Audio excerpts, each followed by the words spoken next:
ഈ കാണുന്നത് കെയ്ത്താം ബ്രാൻഡിന് കീഴിൽ വരുന്ന അക്വ 60 എന്ന് പറയുന്ന ഒരു സബ്മേഴ്സിബിൾ പമ്പാണ്. ഇത് 18 വാട്ട്സിൻ്റെ ഒരു പമ്പാണ്. ഇതിൻ്റെ ലിഫ്റ്റിംഗ് ഹൈറ്റ് കമ്പനി ക്ലെയിം ചെയ്യുന്നത് 1.65 മീറ്റേഴ്സ് ആണ്. ഈ ഒരു പമ്പിൻ്റെ ലിഫ്റ്റിംഗ് ഹൈറ്റ് കൃത്യമായിട്ട് അറിയുന്നതിന് വേണ്ടിയിട്ട് നമ്മൾ ഒരു ടെസ്റ്റ് ചെയ്തിട്ടുണ്ടായിരുന്നു. ആ ടെസ്റ്റിൻ്റെ ഫുൾ വീഡിയോ ലിങ്ക് നമ്മൾ സ്ക്രീനിൻ്റെ താഴെ പിൻ ചെയ്ത് വെച്ചിട്ടുണ്ട്.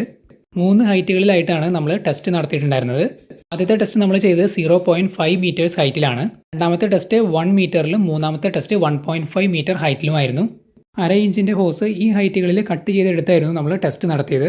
ഈ ഒരു ടെസ്റ്റിൻ്റെ ആക്യുറസി കൂട്ടുന്നതിന് വേണ്ടിയിട്ട് നമ്മൾ ഹോസ് സ്ട്രെയിറ്റ് ആയിട്ട് വെർട്ടിക്കലായിട്ട് പിടിച്ച് തന്നെയാണ് നമ്മൾ ടെസ്റ്റ് നടത്തിയത്. അതുകൊണ്ട് ഈ 3 ഹൈറ്റുകളിലും വെള്ളത്തിൻ്റെ ഫ്ലോ എത്രയാണെന്ന് വളരെ കൃത്യമായിട്ട് തന്നെ നമുക്ക് അറിയാനായിട്ട് സാധിക്കും.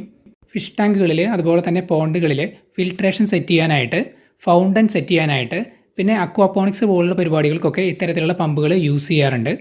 എന്തെങ്കിലും ഡൗട്ട്സോ കാര്യങ്ങളോ ഉണ്ടെന്നുണ്ടെങ്കിൽ കമൻറ്റ് ചെയ്ത് ചോദിക്കാവുന്നതാണ്.